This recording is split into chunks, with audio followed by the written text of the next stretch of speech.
Paz, irmãos, eu sou o pastor Marco Feliciano e quero lhe agradecer por adquirir uma mensagem através de DVD, daquelas que o Senhor Deus tem me dado e tem colocado em nosso coração. A mensagem que você vai ouvir agora, ou melhor, daqui a alguns momentos, vai impactar a sua vida, vai mudar a sua história, vai mexer com a sua alma, vai trazer uma experiência com Deus como você jamais sonhou em ter em toda a sua vida. Eu profetizo sobre a sua vida que daqui a alguns momentos a sua história vai mudar. Quero também, mais uma vez, te agradecer por ter adquirido essa mensagem, porque através dela você me ajuda a sustentar esse ministério. O ministério É Hora de Semear Fogo, esse ministério que Deus colocou sobre os meus ombros, é um ministério pesado. Nós temos muitas famílias que dependem da vida desse ministério, daquilo que o Senhor nos dá, por isso vivemos da fé e da venda desses materiais. Assim como você adquiriu esta mensagem, adquira outras mensagens como nós temos aí gravado. Nós temos dezenas de temas que você pode adquirir através do nosso telefone, que está aparecendo aí no seu vídeo agora, 021-2497-4610, ou através do nosso site www.marcofeliciano.com.br. Adquirindo essas mensagens em DVDs, em CDs ou até mesmo em livros, como nós temos aí uma gama de material, um leque de materiais que o Senhor tem nos dado, você me ajuda a manter esse ministério em evidência, você ajuda esse ministério a ficar de pé e me dá graça para poder continuar a pregar o Evangelho de Cristo Jesus. Por isso, eu quero te agradecer e espero, mais uma vez, que você e sua casa e todos que estiverem perto de você sejam impactados por Deus agora, porque vem aí uma avalanche do céu através dessa mensagem, em nome de Jesus.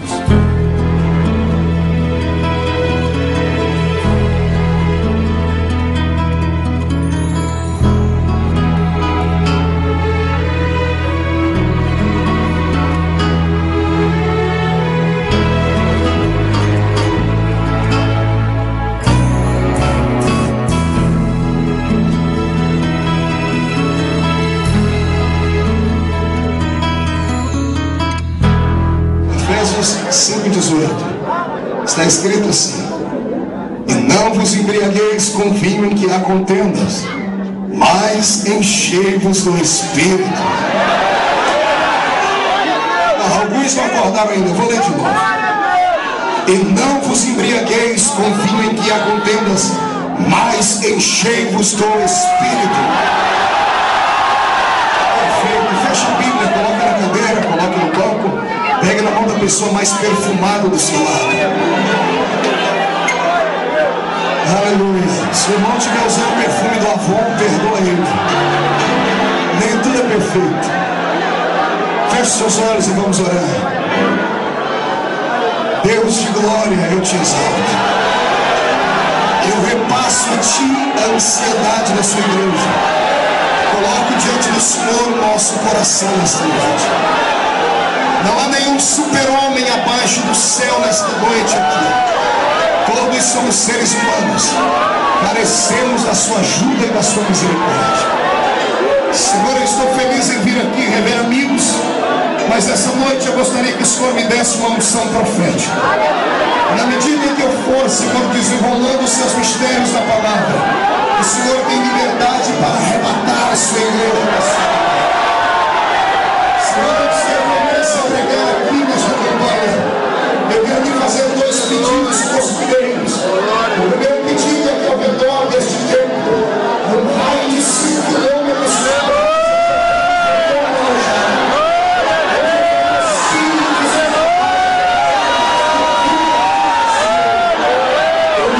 não estou em 5 segundos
se assentar. Levante um dedo de profeta para cima comigo.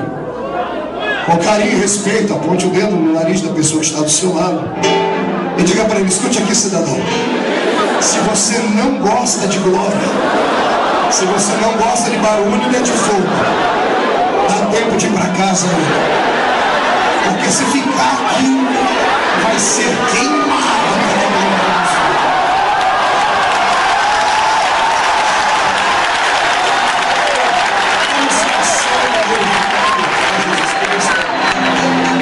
Eu não sei se você está preparado para fazer uma viagem comigo. É uma viagem só de ida. É uma viagem onde nós vamos caminhar pelo tapete da revelação de Deus. O poder de Deus é uma realidade. E é uma questão de sobrevivência espiritual. Quem quer sobreviver comigo, que tenha liberdade hoje para deixar Deus te pegar dentro deste lugar. Pois bem, quando eu abro a minha Bíblia Sagrada aqui no livro aos Efésios, neste capítulo onde lemos o capítulo 5 e o verso 18, este versículo é conhecido do povo de Deus, que ama o Pentecoste, que ama a alegria do carisma do Espírito Santo. Tema de congresso, tema de livros. Quantas matérias já não li acerca deste versículo. Mas um dia desses, entrei dentro do santuário de Deus e pedi ao Senhor uma revelação mais prática, porque este versículo, ele é diferente. Quando eu leio este livro de Paulo, eu fico entusiasmado, porque em nenhum versículo, quer seja antes deste texto, quer seja depois dele, Paulo está falando sobre bebida. Se você pegar este texto, ler o contexto, você pode até arrumar um pretexto, mas não vai poder dizer para mim que este vinho que Paulo está dizendo aqui é um vinho do fruto da vide, como eu disse. Não é aquele que embriaga o ser humano no seu corpo físico. Paulo recebeu uma revelação de Deus e descobriu que aquela igreja, a igreja que estava em ascensão na Ásia, havia agora sido atacada por Satanás. E Satanás não veio com chifre e cauda. Ele veio contra a igreja de Éfeso vestindo sapatinhos de algodão. Ele se infiltrou no meio daquela igreja e provocou uma desgraça, um declínio e uma decadência que somente o poder do Espírito do Senhor poderia extirpar. O que você vai ouvir aqui nesta noite é forte. Eu não sei se você tem estômago para comer um mocotó de Jesus comigo aqui. Se você gosta de tomar apenas um leitinho, eu vou já lhe dizer: prepare um engove espiritual, porque Deus vai ter que me pegar aqui. Eu quero é Deus, e quem quer Deus, grite isso comigo na cabeça. Para entendermos o que é que o apóstolo estava ensinando a esta igreja, eu tenho que lhe convidar a voltar no tempo comigo alguns anos anteriores à escrita deste livro. Numa época linda, uma época em que a igreja do Senhor era uma igreja menina, porque estava ainda florescendo na terra. Eu acredito que a igreja vivia logo nesses anos a sua adolescência espiritual. Pelo que leio a Bíblia Sagrada, essa história de ajuntamento de povo e trazer um evangelista de longe ou de perto para pregar não é invenção nossa. Imagine você que naquela época já havia congressos e trabalhos de avivamento. Atos capítulo 19 é o resumo de uma festa dessa. Paulo estava agora na terceira maior cidade da Grécia Antiga, que era a cidade de Corinto. Corinto era o palco da revelação de Deus. Sempre que eu leio a história da carta aos Coríntios, eu fico imaginando como era esta igreja. Imagine você congregar em uma igreja onde para você profetizar tinha que pegar uma senha, onde para você profetizar você tinha que esperar uma fila de centenas de profetas, pastor Marco. Era uma igreja tão viva, tinha tanta unção que Paulo teve que dar 2 cartas a dizer: irmãos, todo mundo pode profetizar, mas por favor, espere, cada um ao seu tempo. Imagine você entrar numa igreja onde todo mundo é canela de fogo, onde todo mundo entra no reteté de Jesus. Ai, meu Senhor, é uma igreja muito parecida com o ministério apacentário aqui de Damasco. O congresso agora estava pré-estabelecido. Como o Senhor tem me dado uma graça para contar histórias, deixe-me envolver você nessa história. Eu quero convidar você para participar de um congresso comigo na igreja de Corinto, aqui em Atos 19.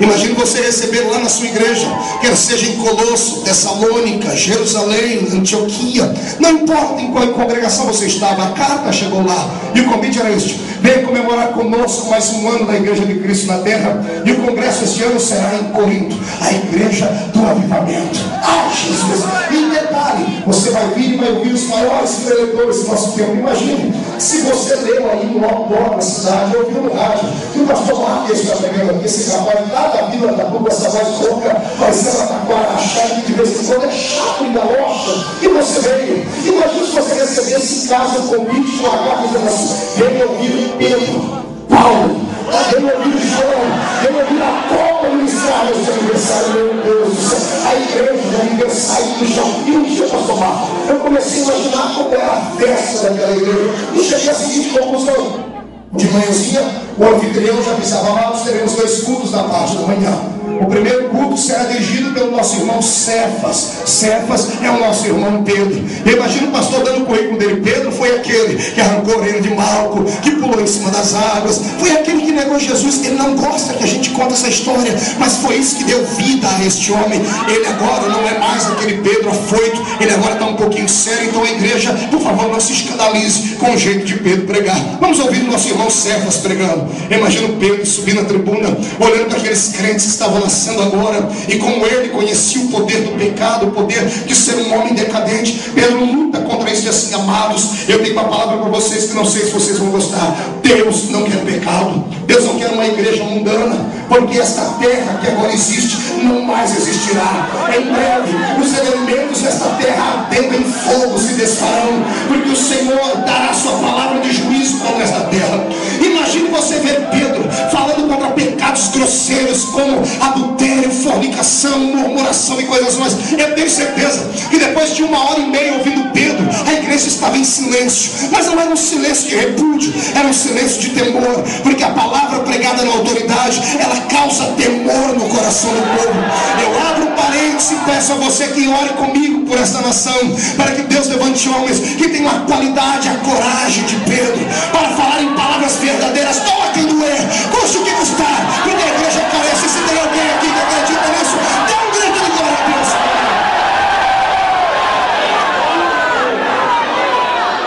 Pedro termina o culto, lá vem o anfitrião, o pastor da igreja de Corinto, olhando para todo mundo tenso. O povo não consegue nem respirar, dizendo: irmãos, calma. Esse é o estilo de Pedro. Deus deu a ele uma unção a lá João Batista. É por isso que ele prega assim. Mas fique tranquilo, quem vocês vão ouvir agora, eu acredito que vai quebrar esse gelo. Vamos ouvir agora o nosso irmão João, que já foi pastor ali em algumas cidades, que andou ao lado de Jesus. Ele tem uma palavra para vocês. Imagine vocês aquele homem com aquele olhar dócil, um homem santo, um homem sensível. Era tão sensível que enquanto as pessoas só se saciavam pegando na mão de Jesus, ele queria botar a cabeça no peito de Jesus. Era alguém muito gracioso, era alguém muito delicado pelo poder de Deus. E lá vem João, ele pega o microfone, olha para todo mundo, está todo mundo tenso, e diz: amados, Cefas tem razão. Se pecarmos, não veremos a Deus. Se pecarmos, nós seremos destruídos pelo fogo. Mas eu tenho uma palavra para vocês, filhinhos, não pequeis. Mas se pecarmos, temos um advogado para Jesus Cristo justo, nosso Senhor.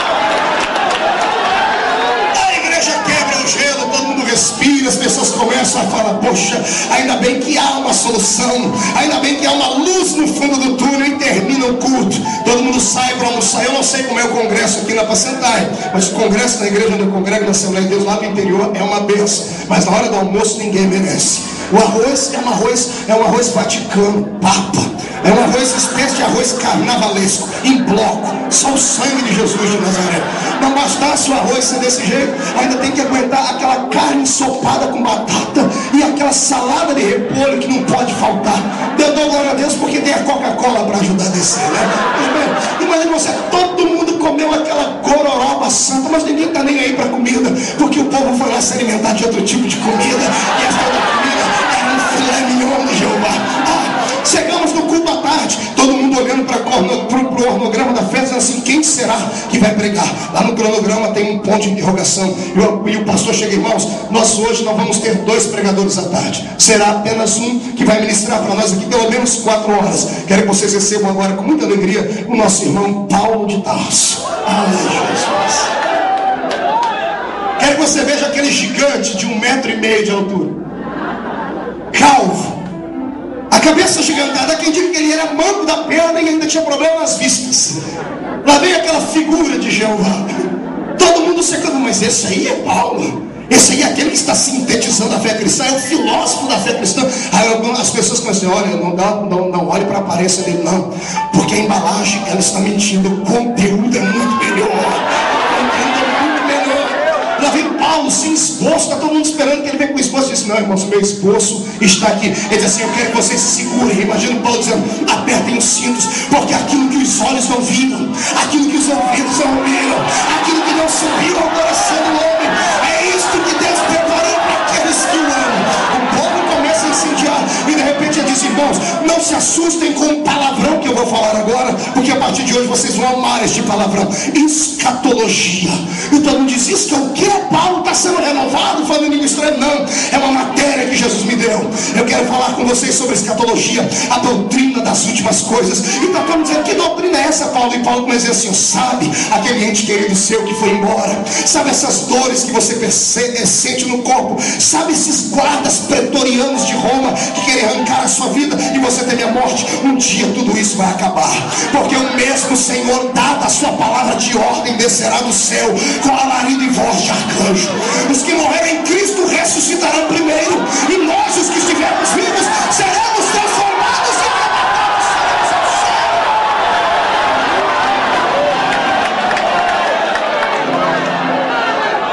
E Paulo começa a ensinar a facção bíblica da escatologia, dizendo sobre o anticristo, sobre o filho da iniquidade, falando para as igrejas não temerem a morte, porque havia coisas grandes que viriam pela frente. Paulo cria tanto no que ele pregava, que ele se incluiu na mensagem dizendo assim, ó, os mortos ressuscitarão primeiro, mas depois nós.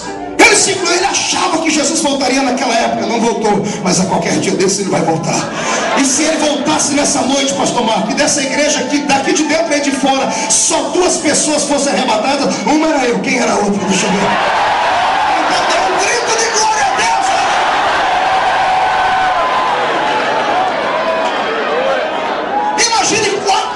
Ouvindo o mestre Paulo, termina tudo aquilo, o povo tá embriagado, que coisa linda. Vai todo mundo para o jantar, todo mundo vai tomar banho de congresso, também é uma benção. É aquele famoso banho tcheco. Conhece o banho tcheco? Tcheco aqui, tcheco ali. Não, é uma benção aqui. Todo mundo vem com aquele cheiro, né, que não é de Cristo. Todo mundo reunido. E vamos para o culto à noite. O anfitrião está alegre, diz assim, amados, quantos gostaram de ouvir Pedro? A igreja, amém. E João, amém. E Paulo, amém. Diz, agora o que Jesus preparou para o final da festa, eu não sei como é que vocês vão voltar para casa. Eu imagino até Paulo dando um pulo atrás da cadeira. Esse cabra é bom porque até eu gosto de ouvir ele. Vamos ouvir agora Apolo pregar. Ai, Jesus de Nazaré. A Bíblia não fala nenhum sermão dele, mas para o camarada receber um elogio de Paulo, é porque o camarada era bom. Imagine Paulo falando sobre ele, olha, não há ninguém como Apolo, mestre nas palavras, dono de uma oratória precisa e que tem uma unção fabulosa.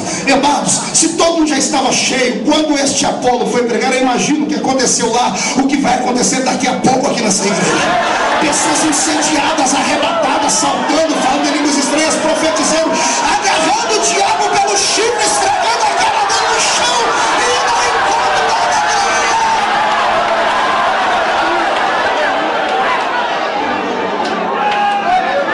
Terminamos. Congresso fechado com chave de ouro.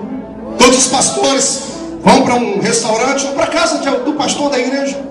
E a história diz que ao se reunirem no final dessa festa, deste conclave que houve na cidade de Corinto, os irmãos se reúnem ao redor de Paulo e dizem assim, Paulo, nós temos um presente para lhe dar. E a igreja suscita no ouvido dele, dizendo, na pessoa do pastor presidente de Jerusalém, que era Pedro, dizendo assim, Paulo, o seu serviço tem sido grande para o reino, mas nós estamos com medo de te perder. Você traz sobre o seu corpo as marcas de Cristo. Você já sofreu tantos naufrágios. Você já quase morreu sendo jogado de cima de muralhas. E a igreja quer preservar você. Nós queremos te dar um presente. Vamos te dar agora uma casa de praia. Vamos te dar um rancho. Você vai se encruvinhar dentro desse lugar, pegar caneta e papel, vai alicerçar a nossa fé. Mas por favor, não saia mais em viagens missionárias. Não ministre mais como você ministra, porque a qualquer dia desse você vai morrer. A história diz que é neste momento que Paulo abaixa a cabeça na mesa do alimento e começa a gemer. E o gemido dele vai na alma das pessoas, que ele diz assim, ai. E alguém se levanta na mente e diz assim: Paulo, onde é que está doendo? É a cabeça que está doendo? Não. Ai. A mulher que fez a comida diz: será que eu agucei o tempero? E ele: não. Ai. Alguém diz: Paulo, onde é que dói? Ele levanta as duas mãos para o céu e diz: ai de mim, se não anunciar o Evangelho de nosso Senhor e Salvador. Quem para um homem chamado? Quem arranca a fome de um avivamento? Quem é que pode se levantar e roubar o dom que Deus te deu? Me faça essa resposta, se é que você pode. Quem é Satanás para achar que pode servir de barreira entre você e a bênção? Eu quero que esses demônios saibam nessa noite que se meterem com você, vão se meter com gente de fogo. Eu profetizo um incêndio nessa terra.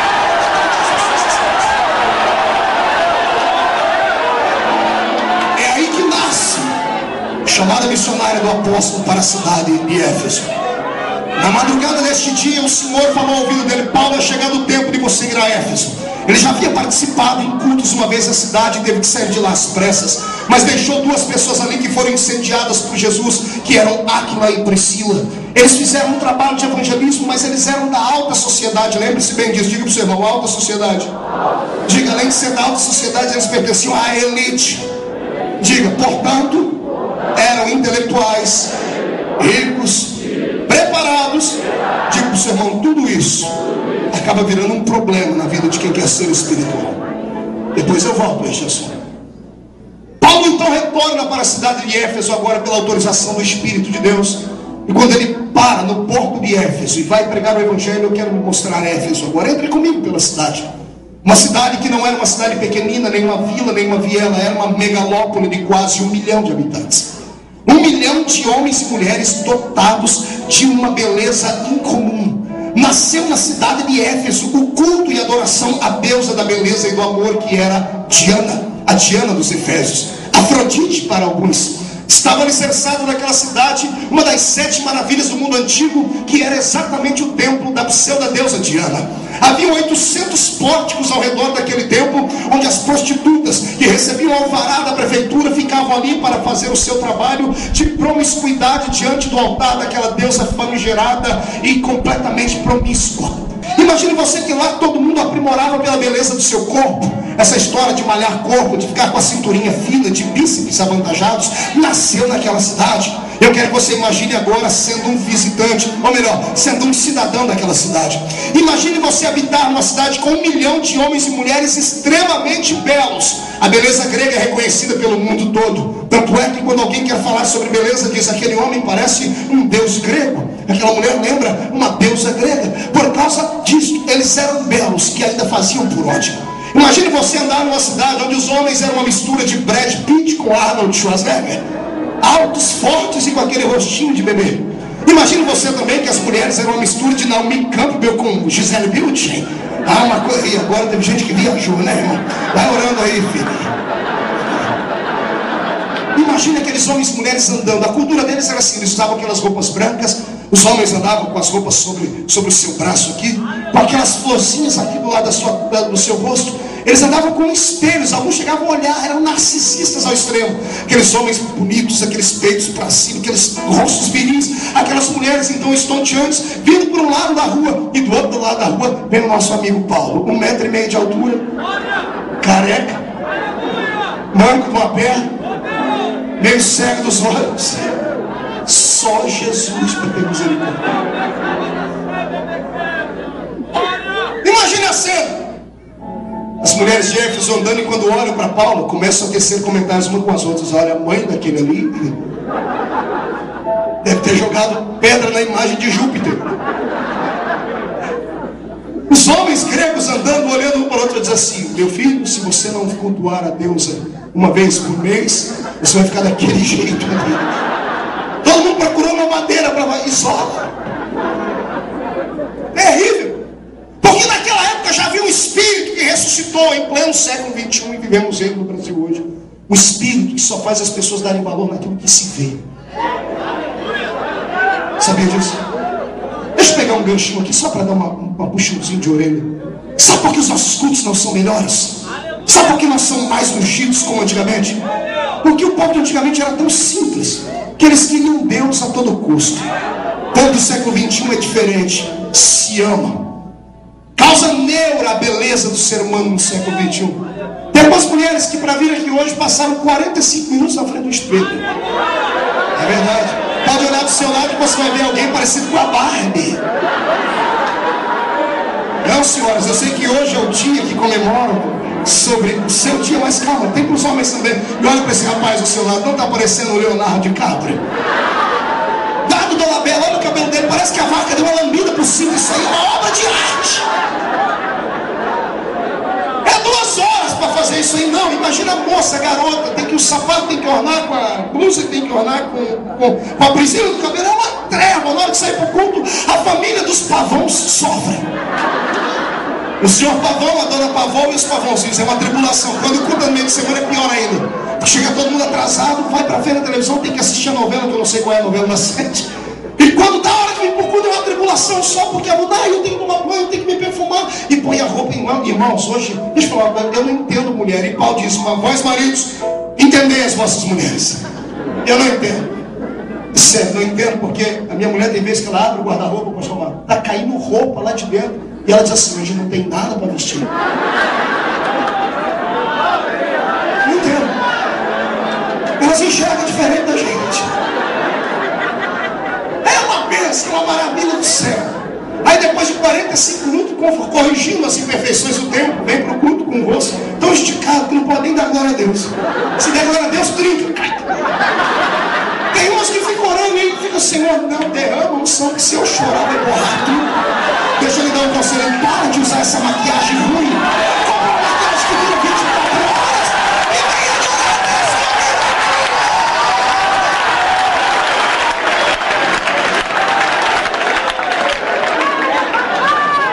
Deus. Se a minha geração cuidasse da sua alma como cuida do seu corpo, nós teríamos homens e mulheres alterofilistas espirituais.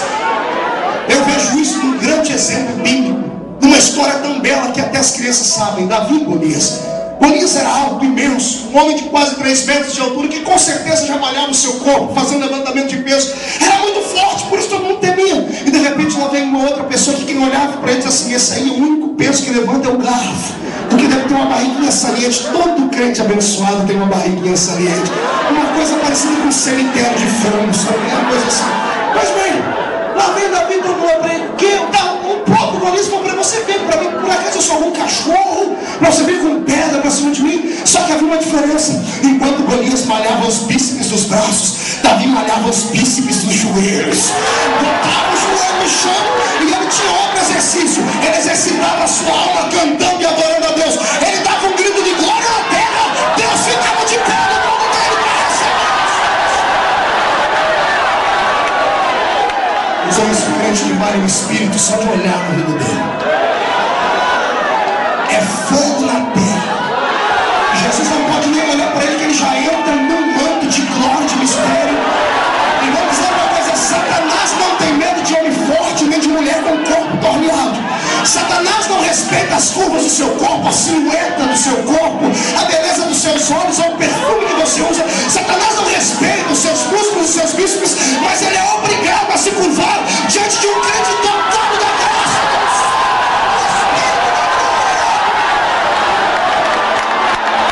Mão direita para cima, com carinho no ombro do irmão que está do seu lado, com carinho. Chacoalha ele até ele ficar irritado.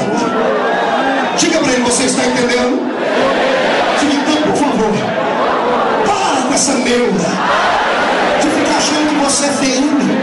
Pode pensar que você é a bala que matou John Kennedy, a única no mundo. Diga, comece a malhar a sua alma e Satanás vai se curvar.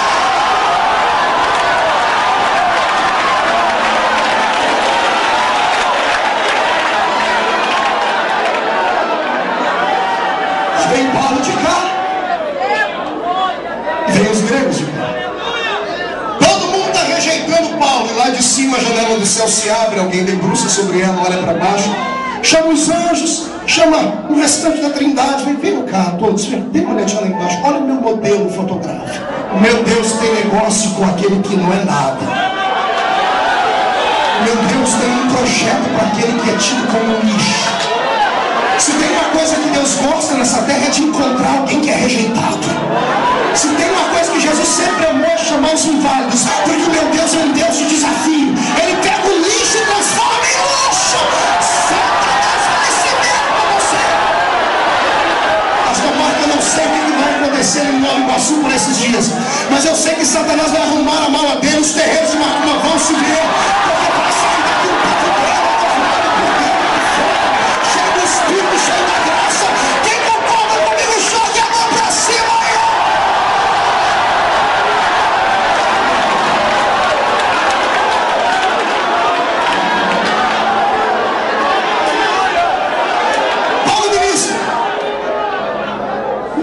Ministra o coração de Deus, perguntando: Deus, o que faço? Eu disse para vocês que a cidade de Éfeso tinha uma população de 1 milhão de habitantes. Diga para o seu irmão: 1 milhão de habitantes. E quem entra na cidade agora é apenas um homem pequenino, aparentemente feio, aparentemente sem nenhum tipo de atrativo, mas um versus 1 milhão. Pergunta: quantos acreditam que um homem e uma mulher cheios de Deus, cheios do Espírito Santo, podem mudar o rumo de uma sociedade inteira? Então prepara o lombo para apanhar. Foi você que disse. Eu só vou pegar um gancho na sua afirmativa. Deixa eu lhe fazer uma pergunta. Se é verdade que um homem e uma mulher cheio de Deus pode mudar o rumo de uma cidade inteira, por que é que você não muda nem o rumo da sua vida?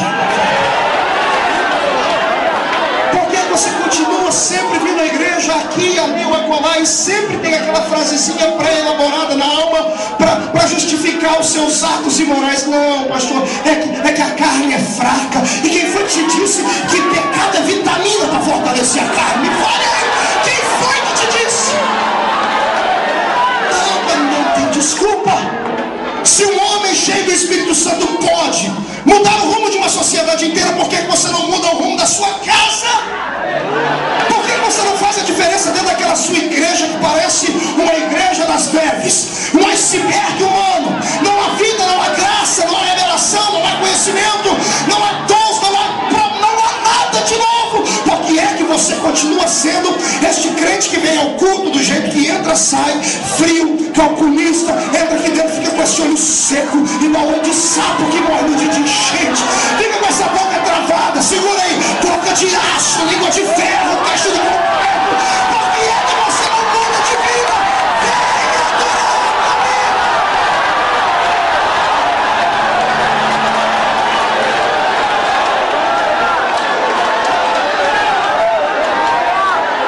Aí entramos naquele velho problema. Pastor Marco, foi.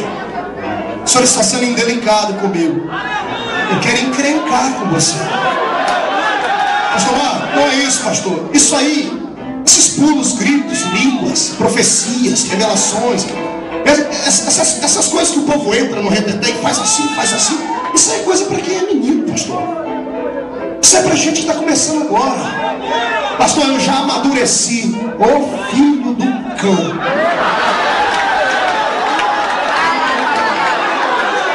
Você não amadureceu porcaria nenhuma, você enferrujou.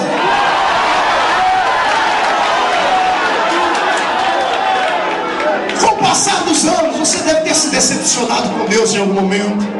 Você deve ter sofrido um desgaste espiritual com estas vidas, com as coisas, ou melhor, com a vida que leva, com a vida dentro da igreja, com as perseguições. Não suportou, não teve caráter para enfrentar o diabo de frente, não teve força suficiente para atropelar esses homens e mulheres que são coveiros dentro da igreja, que cavam buracos para sepultar talentos. É por isso que você se esfriou. Deus essa noite manda dizer que Ele vai derramar uma unção de óleo nas suas vidas. Você vai voltar a funcionar.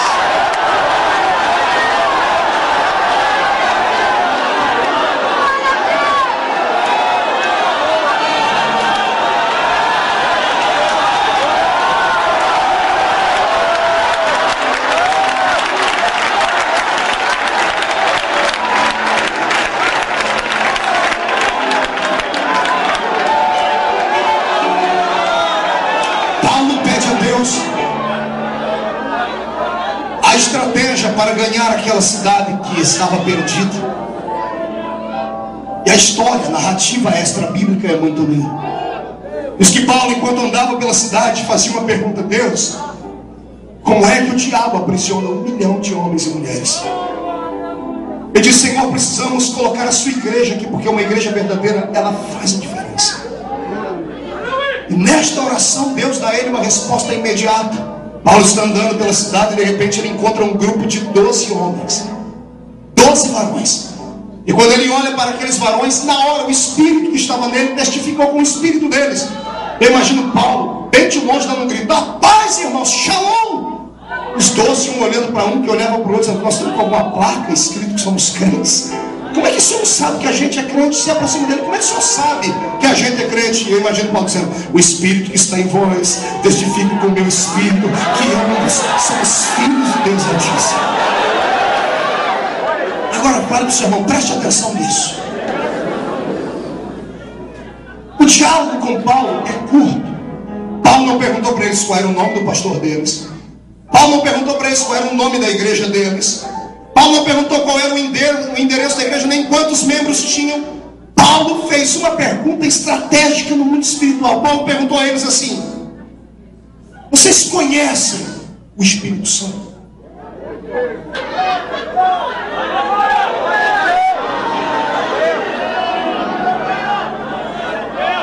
Os 12 travam, param, um olha para o outro e diz assim: como é que é Espírito? O quê? Espírito Santo. Ele diz: não, a gente é batista. Não estou falando mal não, está na Bíblia. Ele disse: não, nós só fomos batizados no batismo de João. João era batista. Só esqueceram uma coisa, que o único batista da Bíblia era pentecostal. Ele diz: eu, João Batista, batizo com água, mas vem um rei que vai batizar com o Espírito Santo. É ofensa, não me entenda mal. Disseram: olha, na nossa igreja não nos ensinam isso. A nossa fé, não nos ensinam. Eles eram homens da elite, mas que estavam acostumados com a sua igreja pequenina e medíocre. Estavam acostumados a ter um evangelho egoísta, uma transformação somente pessoal e interior. E eles não tinham nenhum atrativo para que as pessoas olhassem para eles e desejassem ser como eles. Por quê? Porque quem discipulou os dois foi exatamente Priscila e Áquila. Priscila e Áquila pertenciam à nobreza dos gregos. Passando por ali, ministraram ao coração deles, mas não falaram sobre a efusão da glória. Eles se converteram porque a palavra tem poder, ela transforma. Uma vez perguntaram para mim: pastor, todo mundo vai para o céu? Quem fala em línguas e quem não fala? Quem é frio e quem é quente? Todo mundo vai para o céu? Quem crê nos dons e quem não crê? Eu digo: é claro que vai todo mundo para o céu se estiver dentro dos parâmetros da Bíblia. Os carismas não impedem o homem de ser salvo e também não ajudam ele a ser salvo. Não é porque eu falo em línguas que vou para o céu e o irmão que não fala em línguas não vai, não é nada disso. Aí um dia mandaram um e-mail para mim: pastor, se todo mundo vai para o céu, então por que eu vou ser pentecostal, ficar igual um doido na igreja, pulando? O povo olha para mim, vê até minha goelinha balançando na boca. O povo fala que nosso Deus é surdo. Isso aí às vezes é vergonha, pastor. Eu digo: ei, calma, a diferença não está aqui. Eu acho que a diferença vai estar quando chegarmos do outro lado. Vou explicar para vocês. Imagina aquelas pessoas que não creem nos dons, não têm atitude de buscá-las. Quando chegar no céu, vão tomar um susto. Tem dificuldade em crer em visões, lá vai estar assim de anjo. Cavalos de fogo correndo de um lado para o outro. A minha Bíblia diz isso. Não acredito em línguas, vão chegar lá, vão ver todo mundo falando em línguas. Vai ser uma dificuldade. Não gostam de muito barulho. Lá o céu não é lugar de silêncio. É grito e glória. Vou te explicar qual é a diferença. Até eles acostumarem com o ambiente, vão 5.000 anos. Diferente do povo dessa igreja, quando chegar lá a gente já vai estar acostumado com o ambiente. Quem crê nisso? Dá um grito de glória a Deus.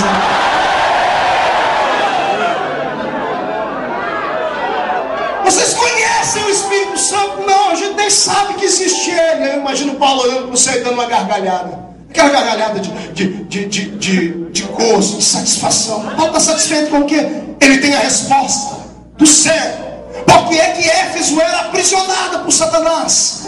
Tinha uma igreja naquele lugar, mas que não fazia diferença. Tinham crentes naquele lugar que eram bonitinhos, eram belos, eram crentes sociais.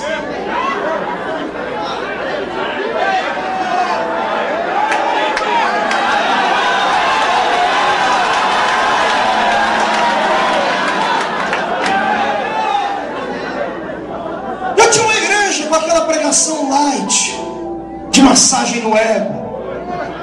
Massagem no ego tão forte que faz a pessoa que pecou, desgraçado, fez tanta coisa errada, ele sai dali achando que ele pode continuar pecando ainda, que está tudo bem. A mensagem convence ele de que o que ele fez não é tão grave assim. Veio como está, aí continua, fica como veio. Aí eu que venho lá da roça continuo, depois vamos ver como é que vai ficar. Jesus não quer só o coração, pastor. Jesus não é cristiologista, não é açougueiro. Jesus quer um processo de santificação que comece por dentro, mas que acabe se exteriorizando, está entendendo? Você tem que ser diferente desse mundo. Há alguns anos atrás a gente conhecia um crente de longe, só de olhar para ele, não era pelo tamanho do cabelo, pelo tamanho da saia, como você está pensando, não era. A essência de Deus estava no indivíduo. Hoje a pessoa chega na gente, mostra a carteirinha da igreja, você olha a carteirinha, vê a validade dela, olha para a cara do meu, tem dificuldade de acreditar, porque não há mudança. É por isso que eu quero que em nome de Jesus esta geração que está me ouvindo aqui volte a zelar pelos princípios da palavra. Pastor, o senhor veio lá do meio da roça para falar de doutrina, que não estou falando de doutrina, estou falando de uma coisa muito mais forte, com respeito, estou falando de vergonha na cara. Está na hora de voltarmos a ter vergonha na cara e fazermos o evangelho ser glorificado nessa terra. Quem crê nisso, glória a Jesus.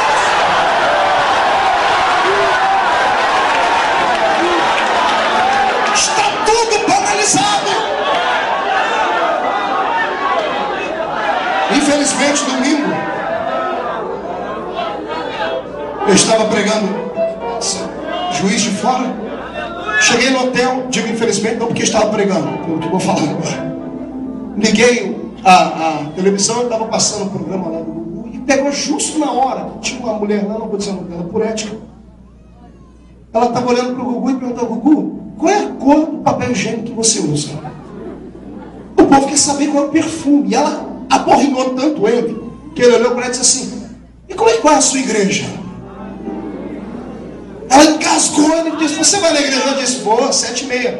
Ele falou: olha, eu vou ter uma conversinha com o seu pastor da televisão brasileira, para pelo menos 20 milhões de pessoas verem.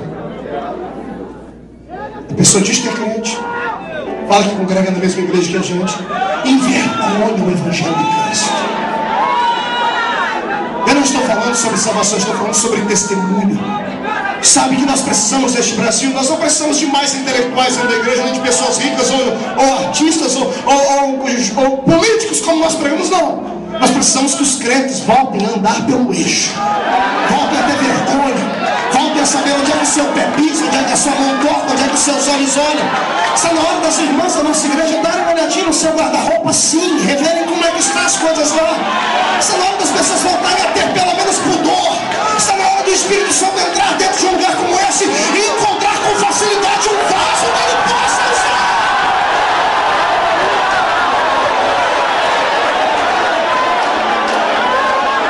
O evangelho light, prostituído, desprovido de compromisso com Cristo, adulterado, eu protesto. Me chamo de quadrado, mas eu não vou carregar a sua alma em cima das minhas costas como pregador do evangelho, para saber que no dia onde o Senhor voltar e tocar a trombeta, eu serei responsável por ter apenas massageado o ego da igreja. Não, deixa eu me dizer uma coisa: igreja não é um lugarzinho de homenzinhos santos e mulherzinhas bonitas, não. Igreja não pode ser comparada a um grupo de Rotary Club ou uma reunião social. Igreja não é uma plataforma de shows, não é um lugar de desfile de modas. A igreja não é uma casa de espetáculos. Igreja é um lugar onde os homens e mulheres se reúnem para glorificar, exaltar, santificar.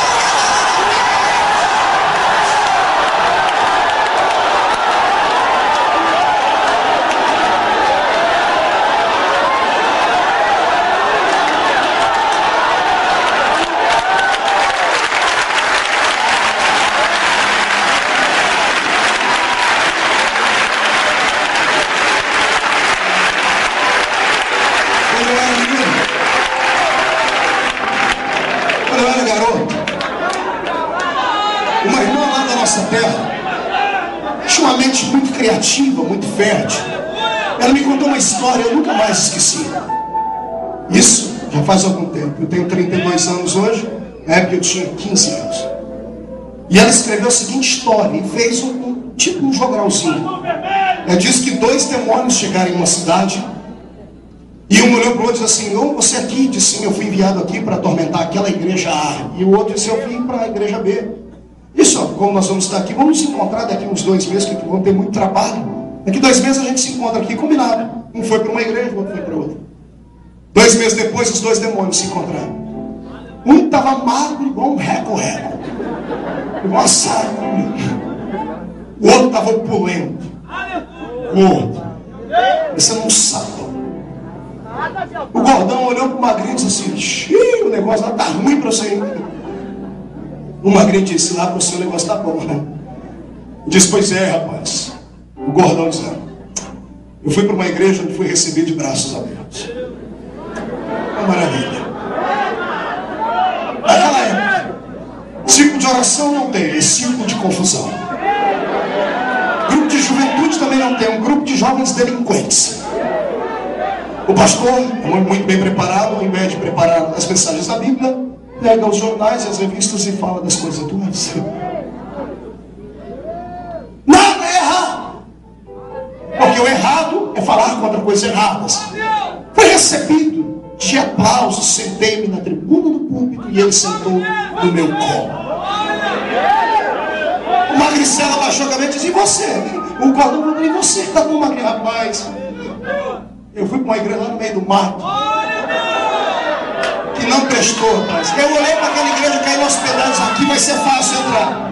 Cheguei na porta da igreja, dei uma olhadinha, estava lá um diácono que só tinha 2 dentes na boca. A gravata dele vinha por cima da barriga, assim, aquela Bíblia rosa do lado, e ele estava: "Glória a Deus." Esse aí vai ser fácil. Rapaz, eu tentei entrar. Esse homem não falava português direito, uma coisa, ele deu uma rajada de línguas. Virei pelo lado esquerdo. Falei: "Vou entrar pelo ciclo de oração." Que jeito? Não tinha murmuração. Elas estavam orando pelo pastor, pelo ministério, pelos missionários, para que Deus desse crescimento. Fui entrar num grupo de jovens. Os jovens tinham fome de Deus, buscavam o batismo do Espírito Santo e tudo de mim. Aquela igrejinha é pequenina, mas é rodeada de unção, de fogo, de glória. Amados, todas as vezes que eu me lembro dessa história, lágrimas vêm aos meus olhos e meu espírito fica revoltado. Fica revoltado porque nós estamos vivendo uma era tão linda, uma era onde o evangelho pode ser pregado de qualquer forma, deliberadamente, sem que ninguém nos persiga. A igreja tem tudo para viver a melhor fase. No entanto, a igreja está arrogante, está opulenta. Os homens que estão na frente da igreja brasileira e mesmo mundial não tem mais compromisso com a verdade, não tem coragem de tocar na ferida dos homens. Deus quer levantar uma geração de profetas, e eu não duvido que vai começar aqui em Funal do Sul.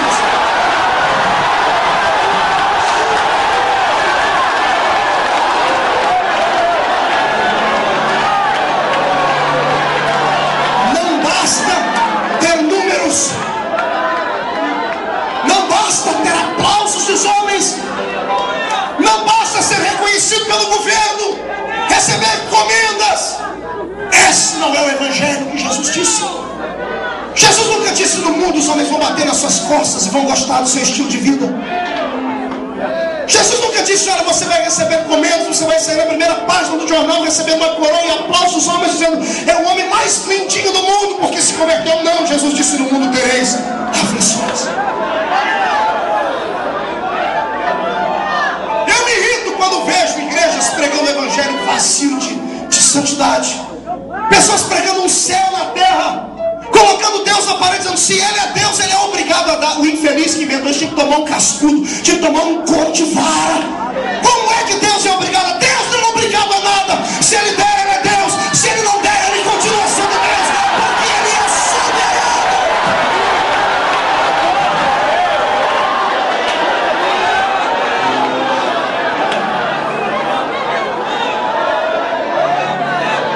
A nossa geração é capitalista.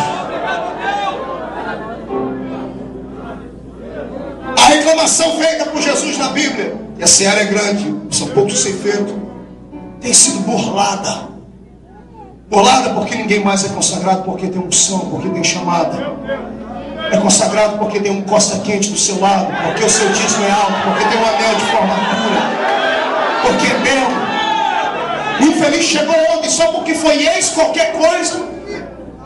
Ele é ex-parente do homem que abriu a porta para descer a atriz que fez o filme O Vento Levou, de 1 milhão de anos atrás.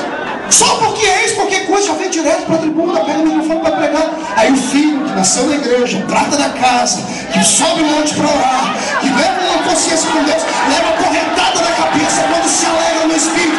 Está na hora de mudarmos essa situação, mas isso só mudará quando um tempo de avivamento descer sobre a igreja. Quem concorda comigo, tire o pé do chão para adorar.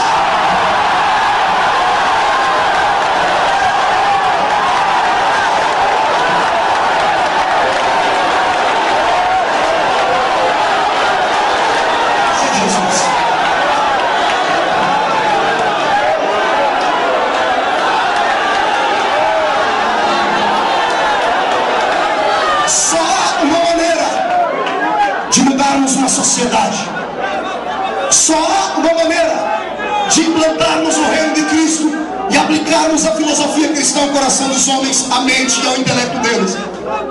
Isso é feito sim com conhecimento, mas no mesmo nível do conhecimento tem que estar a graça. Conhecimento é teologia, estudo, escrito, livros, anel de formatura. Graça é intimidade, joelho no chão, línguas estranhas, visão profética, palavra profética, espiritualidade aguçada. Está entendendo isso? Se você quer fazer a diferença neste século, não basta ser o bambambam da igreja. Você tem que ser alguém que queira nadar contra a correnteza. Para ser usado por Deus, você tem que aprender a andar na contramão da vida. Para aprender a ser usado por Deus, você tem que estar preparado para apanhar, dar a cara para bater, para ser rejeitado, senão você nunca será um homem e uma mulher preparado por Deus. Está entendendo? Deus não quer gerar uma geração de filhos de papai, porque aquilo que não custa nada não vale nada.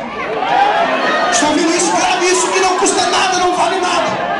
Se você quer ser alguém usado por Deus, leia a biografia dos heróis da fé. Acompanhe a história de alguns homens que você conhece, mulheres que são por Deus usados. Veja o corpo deles, se não tem cicatriz nas suas costas, se não tem palavras de calúnia contra eles, se não tem o inferno inteiro contra eles. Todo homem, toda mulher de Deus que quiser ser usado e usado por Deus deve estar preparado para entrar dentro da caverna, para ir dentro da prisão, mas deve estar preparado também porque um belo dia pode dormir na prisão, mas antes que o dia termine vai entrar dentro de um palácio, ser adorado e ter a sua ministério reconhecido.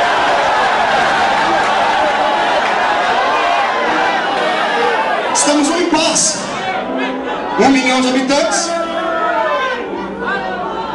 um baixinho de 1,5 metro e 12 homens só vivendo da filosofia cristã. Paulo olha para eles e faz uma pergunta: querem conhecer ele? Querem conhecer o Espírito Santo? Porque ele pode mudar a nossa vida. Os 12 concordam, queremos. Como é que a gente faz? Onde é que a gente vai para conhecer ele? Aqui mesmo. Eu não tenho que ir lá dentro da igreja. Não, aqui mesmo. O que a gente faz? Dobra o joelho nos 12.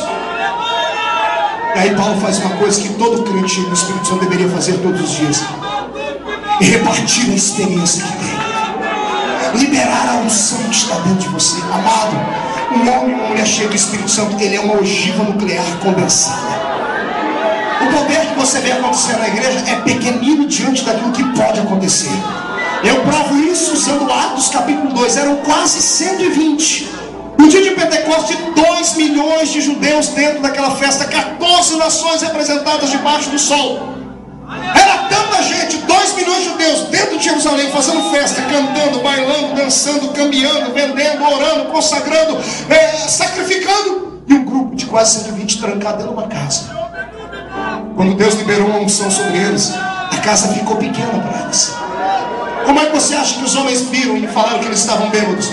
Eles ficaram tão cheios que aquela casa não coube a unção deles. Tiveram que abrir janela e porta.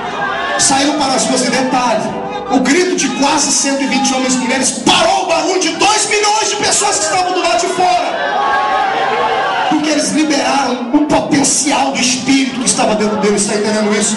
Se você soubesse o tamanho da unção que está dentro de você, amado, se você soubesse o que é capaz de acontecer quando você começar a gritar, a orar, usar a palavra profética, a usar atos proféticos, a estender a mão sobre os enfermos, a ordenar os demônios que se mudem. Se você soubesse o tamanho da unção que está dentro de você, você não ficaria mais sentado e não voltaria para casa andando, voltaria para casa voando nas asas do Espírito para o novo.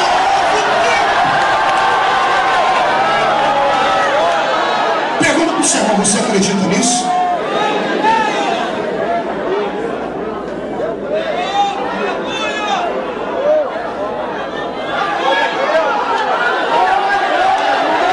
Jesus mudou o seu tempo.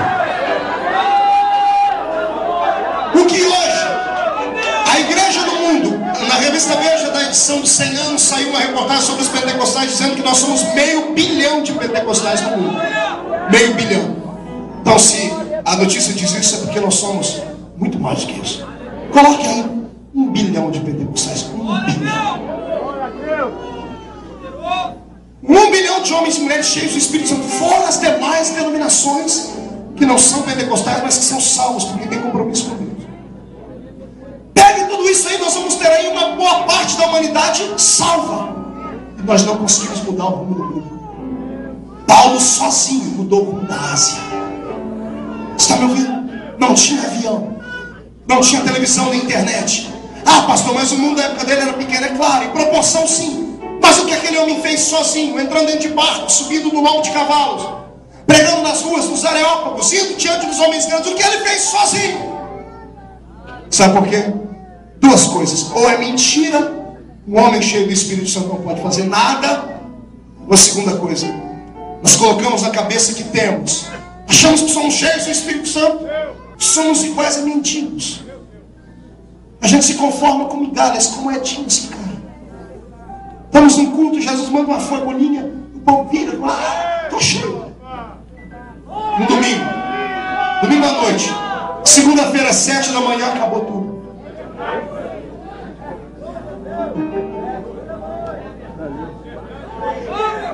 O Espírito Santo nessa noite está aqui para uma obra diferente.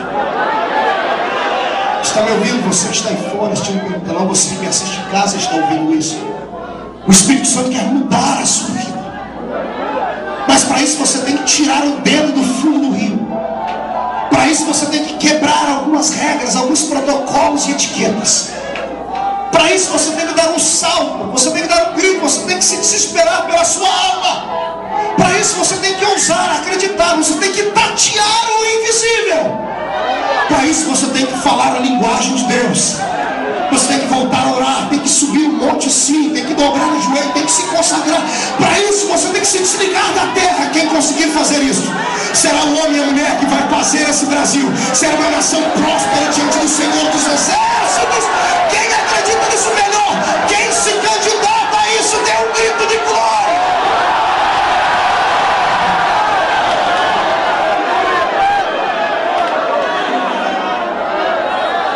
Sabe qual é o nosso problema? Nosso problema é que a gente só sabe criticar e murmurar. A gente só sabe se olha e fala: nossa, está tudo ruim, a igreja está isso, está uma desgraça. Ninguém se atreve a entrar no sangue dos santos. Por que é que você acha que Jesus me deu esse ministério que ele me deu? Porque eu sou bonitinho? Tenho espelho em casa. Porque eu tenho uma estrela na testa? Porque eu tenho alguém influente por trás de mim que me projetou? Porque eu ousei sonhar e acreditar. E sempre fui valente. Valente não significa que você é poderoso. Valente significa que mesmo sendo fraco, você tem coragem de lutar pelos seus sonhos. Um dia eu estava quase arrogante, pastor Marco. Estava batendo o peito dizendo assim: Jesus, eu devo ser lindo, eu devo ser especial. Rapaz novo, com 26 anos de idade, eu já tinha pregado em 20 países do mundo. Hoje, com 32, já estou em mais de 53 países. Brasil, todos os dias pregando.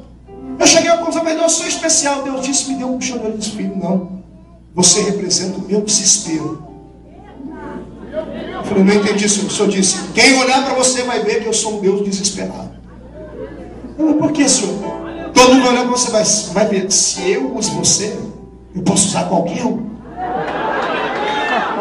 Se eu entrei dentro da Vila Tatu, peguei debaixo da saia da sua mãe, de uma igrejinha pobre onde todo mundo cortava cana, sem esperança de futuro, sem dinheiro, sem nada, e fiz o que fiz. Imagino que eu posso fazer com qualquer um desses que tem um pouquinho mais de condições. Ei, o céu é o limite para aqueles que querem uma vida diferente. Você tem duas opções essa noite: voltar para casa, pegar os pavãozinhos, a dona Pavoa, sentar na mesa do café da noite agora, na sopinha, dizendo assim: olha que culto lindo, que maravilha, como fala aquele menino, olha.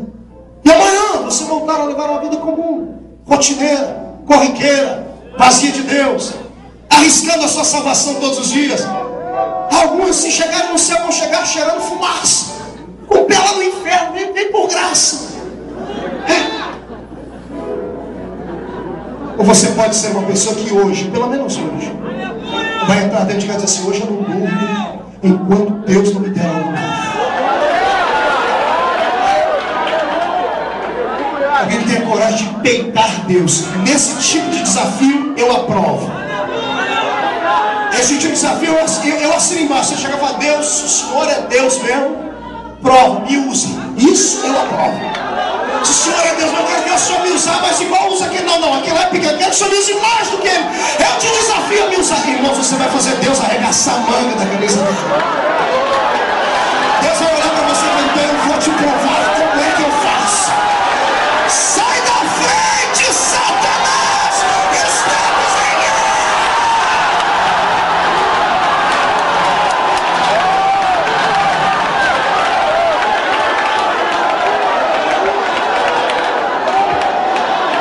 Por gentileza, mão direita para cima. Bata no peito até fazer barulho. Só hoje, olhe por cima, olhe para o irmão do seu lado e diz assim: eu não sei você, mas eu estou acreditando que eu posso ser diferente.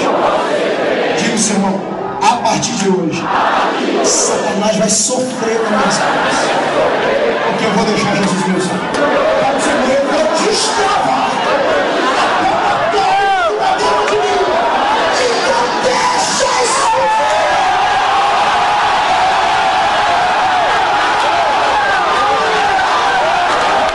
Sai da caverna, Elias.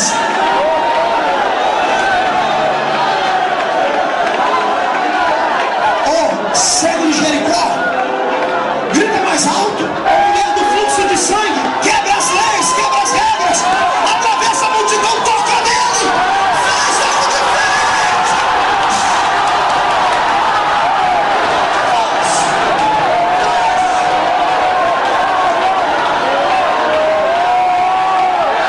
Meu Deus do céu.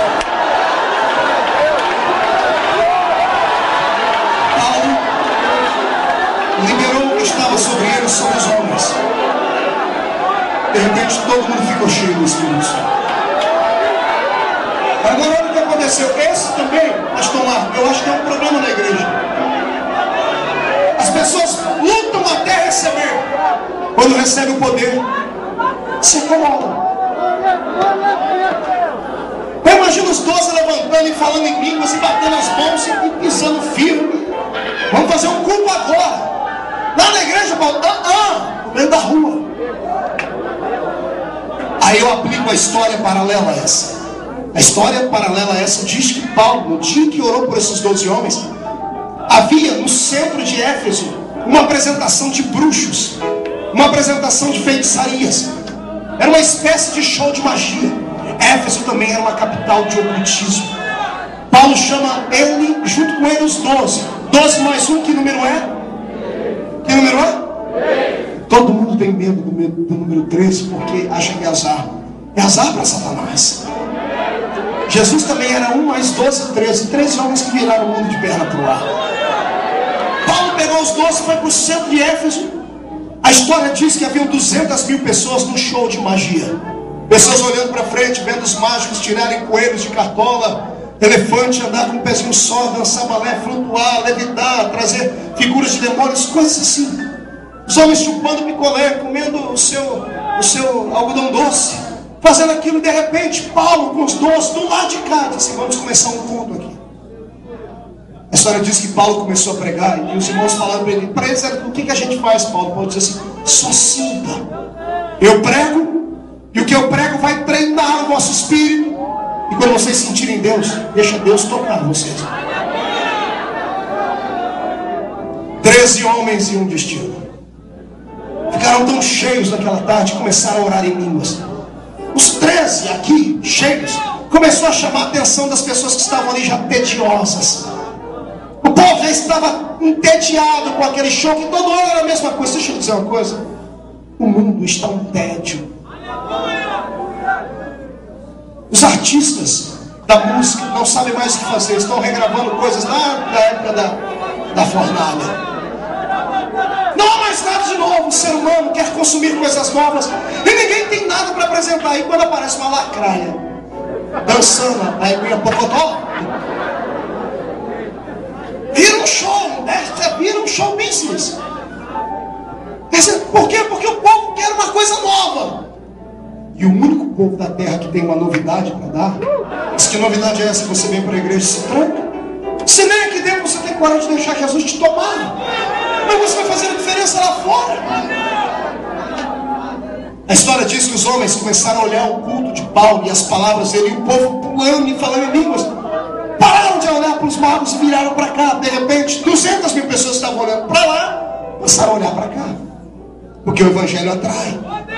Começou a acontecer milagres. Paulo começou a pregar, pessoas começaram a receber curas. O show da magia, que era um engodo, parou. Sabe quando vamos parar o show do Satanás? Sabe quando vamos bloquear o engodo dele? Quando nós mostrarmos ao mundo que nós temos poder e autoridade.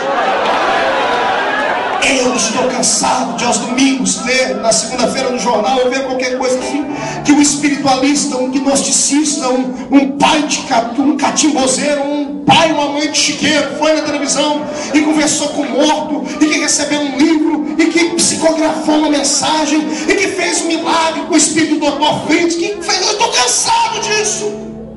Estou cansado de ver Satanás na mídia, e a gente só aparece na mídia quando é uma desgraça. Pastor roubou, pastor adulterou, igreja fez isso, aí aparecemos na mídia. É hora de mudarmos essa situação. Pergunte para mim como, pastor.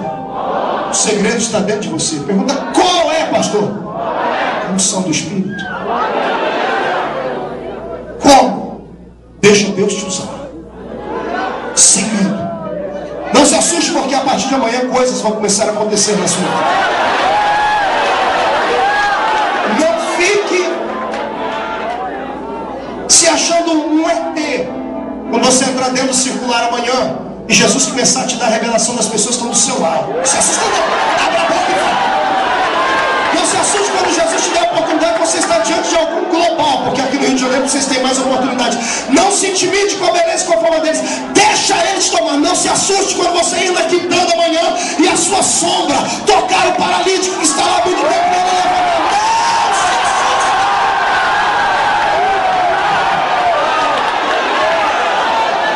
Você quer isso? Quem quer isso? Levante a mão. Quem quer? Então, em nome de Jesus, recebe esta palavra profética agora. Você não é mais o mesmo. A glória de Deus vai te acompanhar. Mas vai fazer um rei isso por onde você passar a partir de agora. Se você crê nisso, pega e fecha a sua mão. Dê um salto para cima e glória.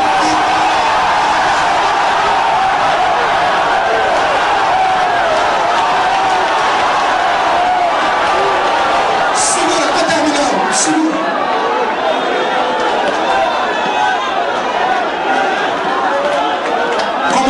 No interior de São Paulo, aquele culto de Paulo mais os 12 versus os 200 mil, o bicho pegou. A unção de Paulo estava contagiante.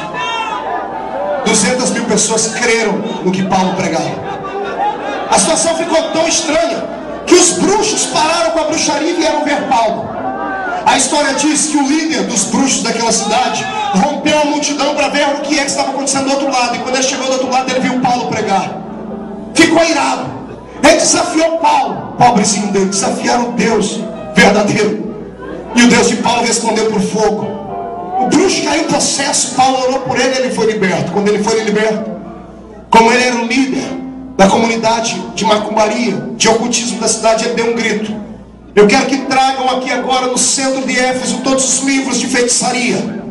Todas as formas de encanto. Isso está em Atos capítulo 19. Leia em casa, você vai ver. Traga os livros de macumbaria, traga tudo. Vamos queimar em praça pública, porque o único Deus verdadeiro é o Deus que está dentro desse baixão de 1,5 metro aqui, que vai mudar a nossa vida. Prepara o espírito, porque agora vamos chorar. Querido, eu quero agora o solo mais melancólico que você tem. Aquele quando você está triste.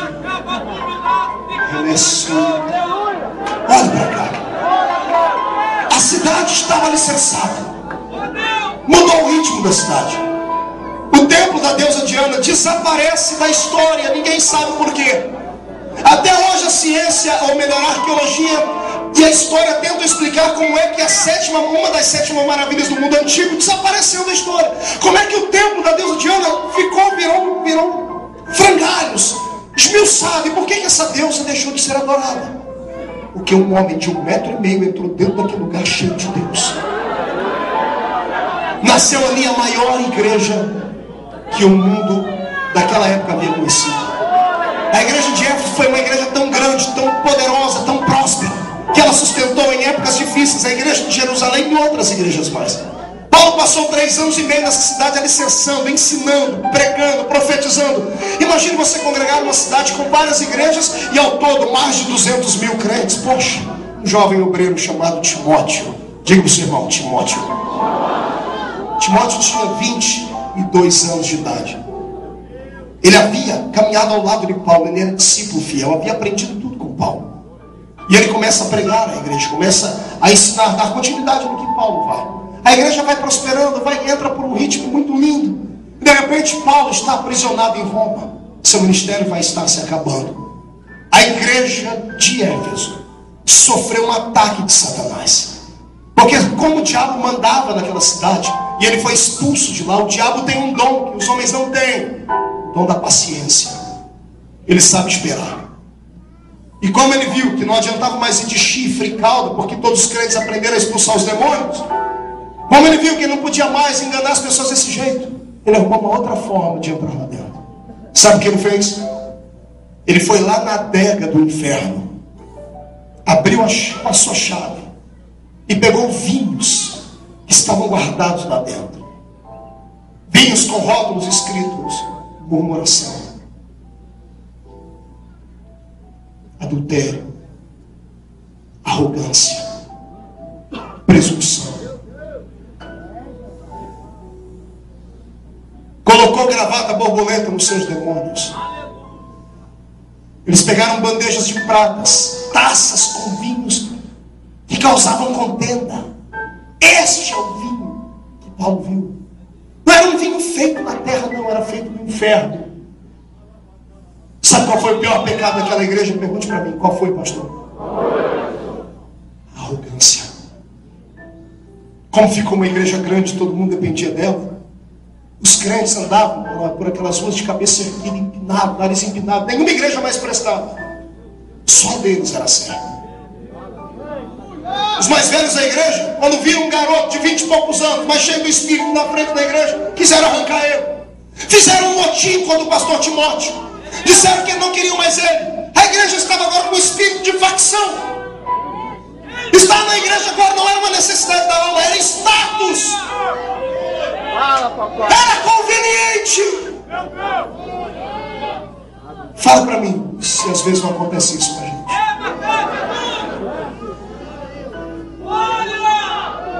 Eu falo da minha denominação, não da sua. Falo aqui como falo em qualquer lugar. Não tenho vergonha, não tenho medo. A minha igreja, a qual eu pertenço, passou por 3 grandes fases. A Assembleia de Deus. A primeira fase é a fase da perseguição. Oh, fase que linda. Era difícil ser crente. A gente apanhava para a igreja. A gente perdia amigos. Quando alguém queria debochar da gente, era só gritar: ô crente. Não falavam com gozo na alma, falavam com um tom de deboche. Eu perdi todos os meus amigos quando fui para a igreja há 20 anos atrás, quase. O meu próprio pai não queria que eu fosse à igreja, ele me ofereceu uma moto novinha. Eu te dou essa moto para você deixar de ser filho, você vai envergonhar a sua família. Era uma época difícil. Há 80 70, 60 anos atrás, eu tenho um presbítero da nossa igreja lá na minha cidade, que ele apanhou de homens que pertenciam ao clero romano, que ele havia se convertido. Era uma época de dores. Ninguém vinha à igreja só porque precisava de um milagrezinho, não. A pessoa só vinha quando ela era chamada. O crente não tinha amigo nenhum. O crente não ia onde todo mundo ia. O crente não era crente só dentro da igreja, lá fora era uma miséria, como hoje. As pessoas veem a igreja como um passatempo. Olham para a igreja como se fosse uma casa de entretenimento. Não, era difícil. O crente era conhecido na cidade inteira, na escola inteira, todo mundo sabia que o indivíduo era crente. Era ruim ficar no mundo, a gente orava mais para Jesus voltar. Sabe qual era o único lugar alegre que a gente tinha? Era dentro da igreja. Oh, a gente se trancava dentro da igreja pequenininha, as irmãzinhas de coquezinho na cabeça, roupinha rota, aqueles pastores sem letra, sem cultura, a sanfona tocando, o hino da harpa sendo ministrado, e Jesus descia dentro do culto.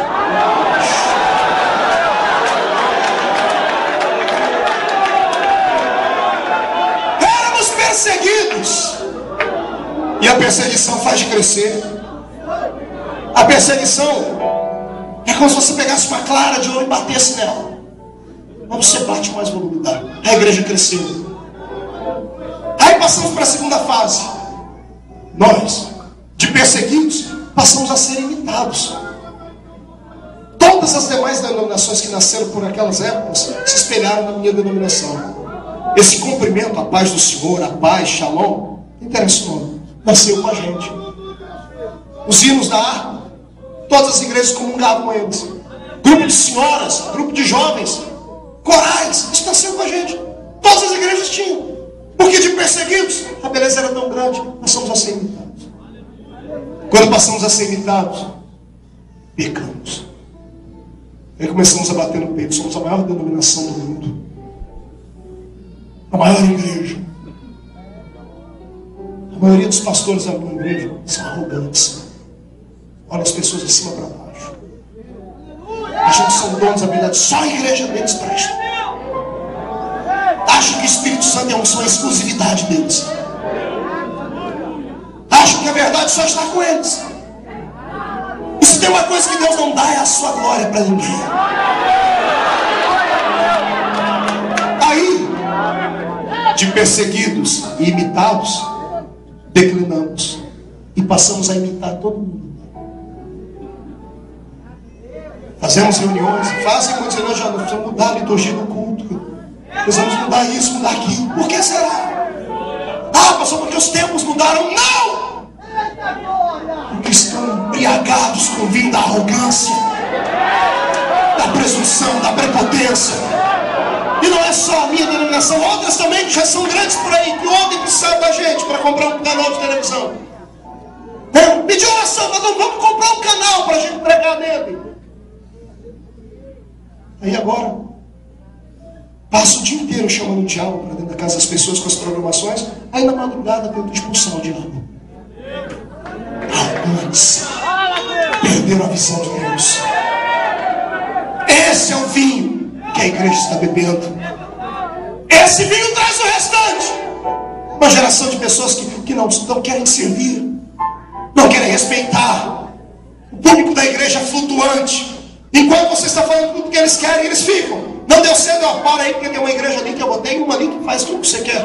Se aquela não der certo, você anda mais sem medo, tem outra. Já desse eu vi lá em São Paulo uma igreja com uma placa assim, aqui você não precisa dar o dízimo, dê só a metade dele.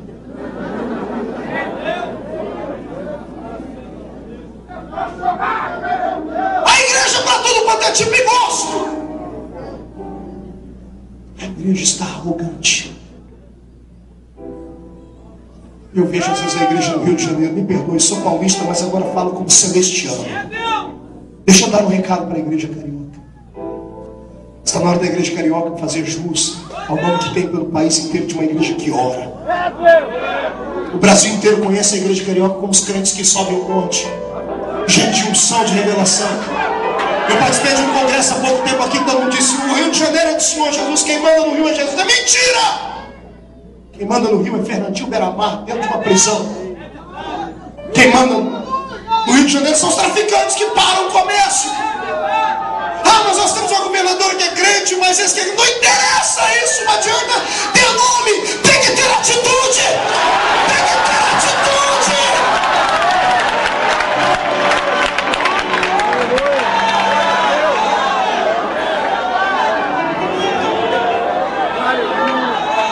Mas deixa eu dizer como foi que Deus trouxe o milagre para Éfeso. Timóteo, rejeitado, entra no seu quarto de oração e ora. Pensa em abandonar o ministério. Se você é líder de alguma igreja, está sofrendo pressão de Satanás, não ceda. Não ceda. Seja valente. Vá até o fim. Morra, mas morra com dignidade. Ah, pastor, do que vale um profeta morto? A cabeça dele vale mais do que metade do reino de Herodes inteiro. Está entendendo isso? Matam o profeta, mas não matam as suas profecias. Coragem. Timóteo está orando aqui. Acompanhe comigo agora, que você vai subir no céu. Timóteo está orando aqui em Éfeso. Paulo está lá em Roma, esperando a morte chegar. Paulo vai orar de noite. Imagina a oração de Paulo. Corpo combalido, cicatriz no corpo, corpo tremendo. Lucas não podia mais ficar com ele, que era o seu médico. A morte está se aproximando, ele sente isso. Todos os dias de noite ele dobra o joelho e a oração dele é essa: Senhor, combati o bom combate, acabei a minha carreira e guardei a minha fé. Espero que o justo juiz em breve me coroe.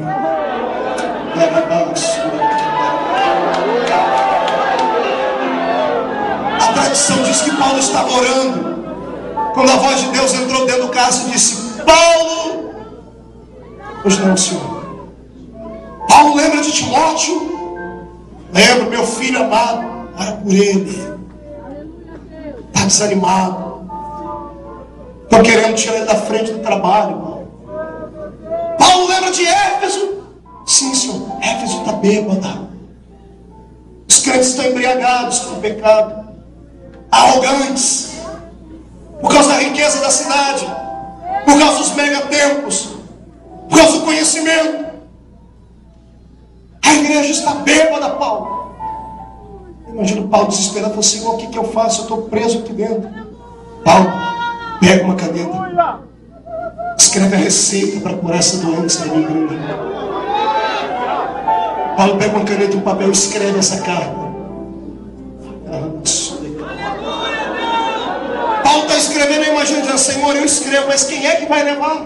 É longe, não conheço mais ninguém. Você diz: faz a tua parte, que a minha faço eu. Faz a tua parte. Faz a tua parte. A carta estava pronta, um mês a carta na mão de Paulo pronta. De repente Paulo recebeu uma visita inusitada dentro da cadeia de Roma.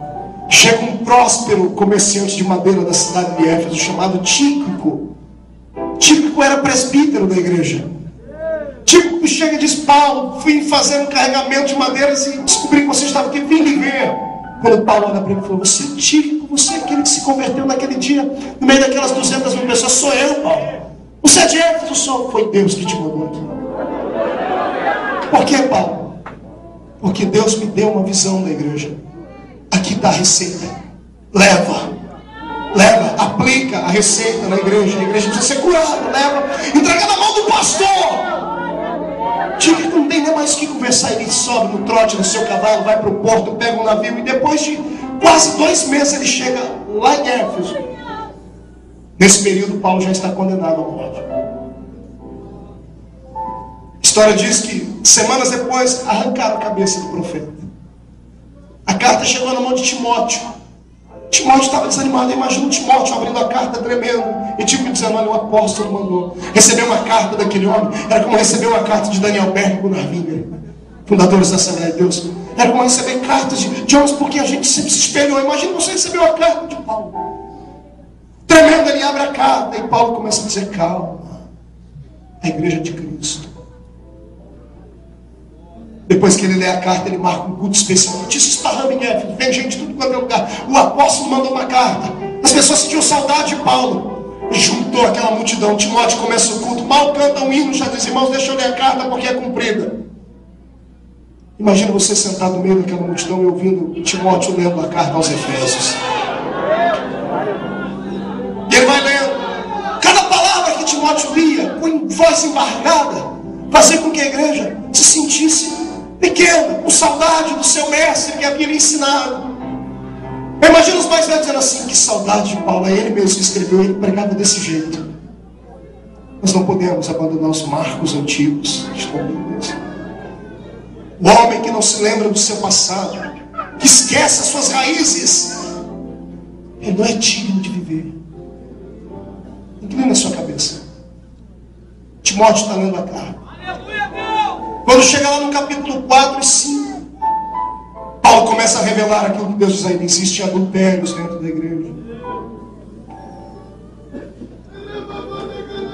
murmurações dentro da igreja.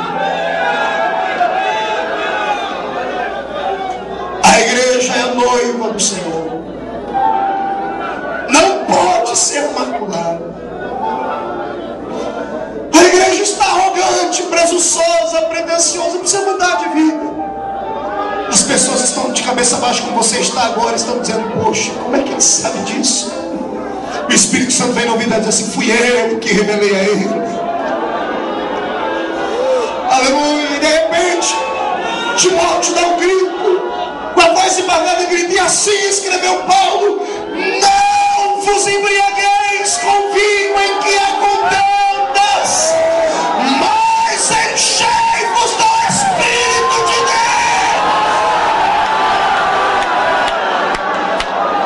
Nascendo me cobrar graça.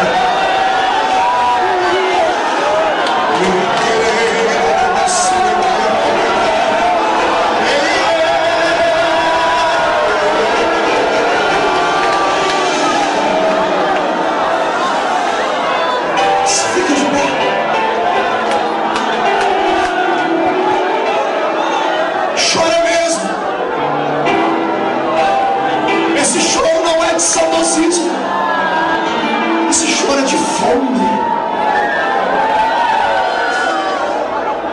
Pede para Deus arrancar esse vinho maldito que te embriagou do inferno.